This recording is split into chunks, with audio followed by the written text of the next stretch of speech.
ناظرین، Tayyip Erdogan 2023 میں ایسا کیا کرنے جا رہا ہے جس سے تمام دشمن عناصر اور پوری دنیا خوفزدہ ہے؟ ناظرین گرامی، ایسی کون سی وجوہات تھی جس کی وجہ سے ترکی کو بہت نقصان اٹھانا پڑا اور اسے زبردستی سیکولر سٹیٹ قرار دے دیا، اور کیسے خلافت عثمانیہ کے وجود کو ختم کیا؟ یہی ہماری آج کی ویڈیو کا موضوع ہوگا۔ لیکن اس سے پہلے اگر آپ ابھی تک ہمارے چینل پر نئے ہیں تو ہمارے چینل AK رائٹس کو سبسکرائب کیجئے، جہاں آپ کو بالخصوص اسلامک ہسٹری اور بالعموم دنیا بھر کی منفرد معلومات پر مبنی ویڈیوز ملتی رہے گی۔ ناظرین، ترکی 1299 سے 1923 تک اسلامی خلافت کا مرکز رہا، جسے آج ہم سلطنت عثمانیہ کے نام سے جانتے ہیں۔ یہ خلافت آج کے دور کے آرمینیا، عراق، شام، اردن، فلسطین، یونان اور مصر جیسی ممالک پر مشتمل تھی۔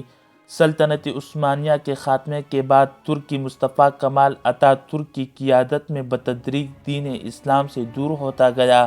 اسے ایک سیکولر ریاست میں بدل دیا گیا، کیونکہ اتاترک نے اسلام کی مخالفت اور ضد میں ہر وہ کام کیا جس کے کرنے سے اسلام نے منع کیا تھا۔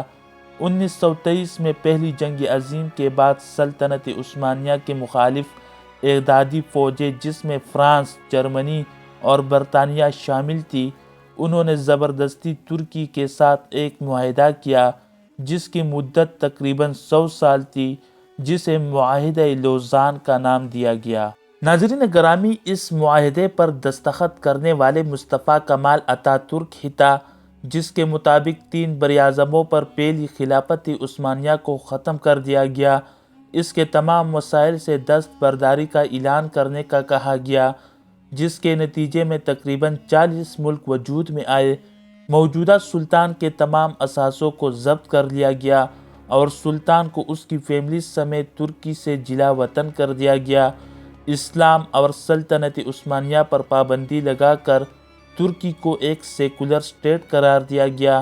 ترکی کے قدرتی وسائل مثلاً پیٹرول کی ڈرلنگ پر پابندی لگا دی گئی، اور ترکی کی بندرگاہ جس کا نام باسفورس ہے، یہ دنیا کی اہم ترین بندرگاہ ہے، جو کہ 2 براعظموں براعظم ایشیا اور یورپ کو کم ترین فاصلے سے جوڑتی ہے۔ باسفورس بندرگاہ پر پابندی لگا کر اسے عالمی ملکیت قرار دیا گیا۔ اسی طرح اس کا اختیار تمام یورپی ممالک کے پاس چلا گیا۔ یقیناً ایک ملک کی بندرگاہ ہی اس کی معیشت کے لیے ریڑھ کی ہڈی کی حیثیت رکھتی ہے۔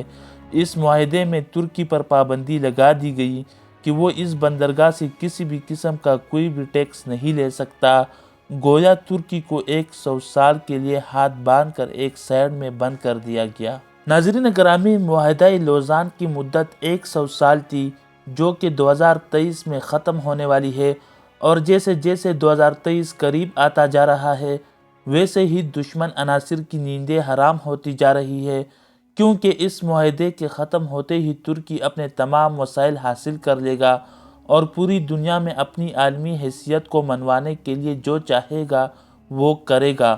مطلب یہ کہ خلافت عثمانیہ پر پابندی اب ختم ہونے کو ہے، اور ترکی کے موجودہ صدر رجب طیب اردگان کی اسلام اور مسلمانوں سے کیسی محبت ہے، یہ سب آپ کے سامنے ہے۔ ناظرین، رجب طیب اردگان کے ایسے کارنامے ہیں کہ پوری دنیا کے مسلمان ان سے محبت کرتے ہیں۔ گویا اب وہ وقت دور نہیں کہ دوبارہ اسلام کو وہ عروج، وہ ترقی ملنے والی ہے جو پہلے ادوار میں تھی۔ آپ اس کا اندازہ اس بات سے لگا سکتے ہیں کہ رجب طیب اردگان بہت کوشش کر رہے ہیں کہ دوبارہ خلافت عثمانیہ کا نفاذ ہو۔ اسی وجہ سے وہ ترک قوم اور تمام مسلمانوں کو بانی خلافت عثمانیہ ارطغرل غازی کی بہادری اور ان کی فتوحات اور ان کی بہادری کا جذبہ، اور ارطغرل غازی کے بیٹے عثمان غازی کے بہادری کے واقعات کو پڑھنے کی ترغیب دے رہے ہیں۔ انشاءاللہ اب وہ وقت دور نہیں کہ ہر طرف اسلام کے چراغ روشن ہوں گے۔